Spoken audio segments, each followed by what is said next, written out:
Hello दोस्तों, आप सभी का स्वागत है आपके अपने यूट्यूब चैनल में। आज आप इस वीडियो पे आए उसके लिए बहुत बहुत धन्यवाद। तो सीधे मुद्दे पे आते हैं आपको बिना पकाते हुए। तो एसबीआई सीएसपी क्या क्या सर्विस मिलती हैं और कितना रुपया कमा सकते हैं। तो सबसे पहले सर्विस की बात करते हैं कि जब आप एसबीआई का सीएसपी ले लेते हैं तो आप ग्राहकों को क्या क्या सर्विस प्रोवाइड करा सकते हैं और उससे आप क्या क्या काम कर सकते हैं। जैसा कि बहुत सी अफवाहें फैली हुई हैं कि पूरा अकाउंट एक्सेस कर सकते हैं या पूरे अकाउंट की एक एक जानकारी हो सकती है, सब कुछ देख सकते हैं।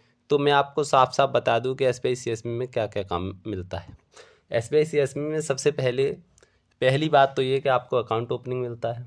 अकाउंट ओपनिंग में आप कस्टमर का अकाउंट ओपन करते हैं तो वो जो डॉक्यूमेंट है वो बैंक को सेंड करने होते हैं। ऐसा नहीं कि आप तुरंत अकाउंट ओपन करें और अकाउंट ओपन हो जाए। वो बैंक को ट्रांसफ़र होते हैं, आरबीओ से खाता खुलता है, ना कि आप खाता खोलते हैं। आप तो बस एक जिस प्रकार पहले हम ऑफलाइन फॉर्म को भरते थे हाथों से, आप बस ऑनलाइन फॉर्म भर के उसको बैंक को ट्रांसफ़र करते हैं। उसके लिए आपको सर्विस के रूप में 16 या 15 रुपये बैंक देती है कमीशन के रूप में। दूसरी बात की जाए कि बहुत से लोग कहते हैं कि अकाउंट नंबर से ही पैसा निकल आता है या सीआईएफ से पैसा निकल आता है। तो ये भी मैं आपको जानकारी के लिए बता दूं कि ना तो अकाउंट नंबर से पैसा निकलता है और अब ना सीआईएफ से। अब बहुत से लोग कहेंगे सीआईएफ से निकलता है, हमने देखा है निकालते हैं। तो मैं आपको बता दूं कि 2018 या 2019 से पहले के जितने खाते थे, जो भी आपकी यहाँ पे फिंगरप्रिंट 10 हो या 8 3 4 जितनी भी स्कैन कराई थी, उन सभी का सिर्फ सीआईएफ से निकलता है। अब जितने भी खाते खुल रहे हैं, सब खाते ईपीएस से पैसे निकालने वाले हैं, सब ईकेवाईसी द्वारा खुल रहे हैं और आधार कार्ड एक्सेस से आधार कार्ड से पैसा निकलता है। अब सीआईएफ का टोटली सिस्टम बंद हो चुका है। तो जो भी नए सीएसपी लेना चाहते हैं, अगर वो इस भूल में हो कि हम ब्रांच का जितने भी कस्टमर हैं सभी का पैसा सीआईएफ या अकाउंट नंबर डाल के निकाल देंगे, तो नहीं निकाल पाओगे। सिर्फ आप उनका एईपीएस से निकाल सकते हो। बस आपको थोड़ी अपॉर्चुनिटी इतनी मिल जाती है कि एईपीएस से आप नॉर्मली एईपीएस से 10,000 निकाल पाते हो, कोई भी अदर कंपनी का होता है, लेकिन सीएसपी के एईपीएस से आप 30,000 रुपये तक निकाल सकते हो और 30,000 रुपये तक डाल सकते हो किसी भी एसबीआई कस्टमर के खाते में। अगर आप अदर बैंक का उसमें ऑप्शन, अदर भी बैंक आती हैं उसमें निकालने के लिए, जैसे एईपीएस में आती है उनका निकालते हो, तो आपको 10,000 ही लिमिट है, 10,000 से ज़्यादा नहीं निकाल सकते हो। तो ये हुई दूसरी पैसा निकालने और जमा करने की सर्विस मिलती है। तीसरा, आपको आईएमपीएस फंड ट्रांसफ़र मिलता है, जिसमें पहले क्या था, एसबीआई में ट्रांसफ़र करने पर भी चार्ज लगता था, लेकिन अब इसको ख़त्म कर दिया गया है। एसबीआई के किसी भी खाते में अगर पैसे ट्रांसफ़र करते हो और इसमें एक फिक्स अमाउंट रखा गया 20,000, अगर आप 20,000 किसी भी खाते में ट्रांसफ़र करते हो तो आपको एक भी चार्ज नहीं देना पड़ेगा और 20,000 से ज़्यादा होता ही नहीं है। अगर आप किसी अदर बैंक के खाते में ट्रांसफ़र करते हो पैसे, तो आपसे जैसे 10 रुपये 20 रुपये 100 रुपये ऐसे ऊपर ऑटोमेटिक चार्ज हो जाएगा, उस हिसाब से आपका पैसा लगेगा। अब बात रही एनईएफटी। एनईएफटी तो आप जानते हो फ्री ही है। एनईएफटी में रियल टाइम सेटलमेंट नहीं होता है, तो वो फ्री है और वो भी सर्विस आ चुकी है। अब तीसरी सर्विस की बात करें तो बहुत से दोस्त कहते हैं आधार सीडिंग की सर्विस आ चुकी है। आधार सीडिंग की सर्विस पहले भी थी, लेकिन वो वर्क नहीं कर रही है, तो उस सर्विस को मैं तो कंसीडर करूँगा नहीं। आप मानते हैं तो आप मान सकते हैं। एक प्रोडक्ट कोड सर्विस चेंज है, प्रोडक्ट कोड चेंज कर सकते हैं, तो उसमें कोई ब्रांच का प्रोडक्ट कोड नहीं चेंज कर सकते। आपके जो खाते खुलते थे पुराने तरीके से और अब नई तरीके से खुल रहे हैं, उसका बस प्रोडक्ट कोड चेंज हो रहा है और कुछ नहीं हो रहा। अब एक और ऑप्शन है उसके अंदर, मोबाइल सीडिंग का ऑप्शन। मोबाइल नंबर सीड कर सकते हो। कोई भी कस्टमर अगर उसमें मोबाइल नंबर अपने खाते में लगवाना चाहता है तो लगवा सकता है। तो ये सर्विस जब मुझे सीएसपी मिला था उसके 1-2 महीने तक तो मैंने देखा था काम कर रही थी। काफ़ी कस्टमर वो मेरे पास भी नंबर चेंज करवा के गए थे, लेकिन फिर पता नहीं एसबीआई को क्या हुआ और ये सर्विस भी सिर्फ डिस्प्ले पे दिखाने के लिए है। अब ये वर्क नहीं कर रही है। मैं तो करने जाता हूँ तो नंबर चेंज होता नहीं है। चौथी सर्विस है पासबुक प्रिंटिंग। पासबुक प्रिंट की सर्विस भी उपलब्ध है। उसमें कंडीशन ये है कि जो भी पासबुक प्रिंट होगी वो बारकोड के माध्यम से होगी। ऐसा नहीं है कि अपनी मर्जी से डालिए कि 24 तारीख से 2021 से 2024 तक की पासबुक प्रिंट करना, ऐसा नहीं है।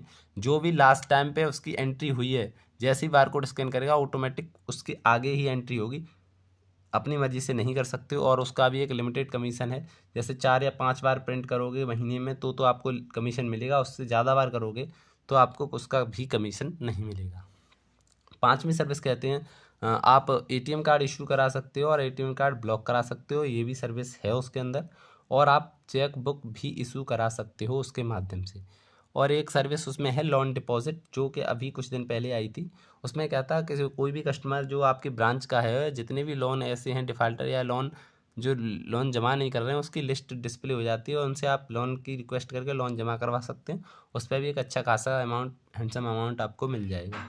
अब एक और सर्विस है जिसमें क्या है, अब नहीं आई, वो भी नहीं आई है, कि आप लोन की लीड जनरेट कर सकते हैं। और कोई भी कस्टमर अगर लोन लेना चाहता है तो उसके लिए लीड जनरेट कर दीजिए, वो ब्रांच से कांटेक्ट करके लोन जैसे भी हो ले लेगा। मैंने तो यूज़ की नहीं है तो मुझे इसके बारे में जानकारी नहीं है।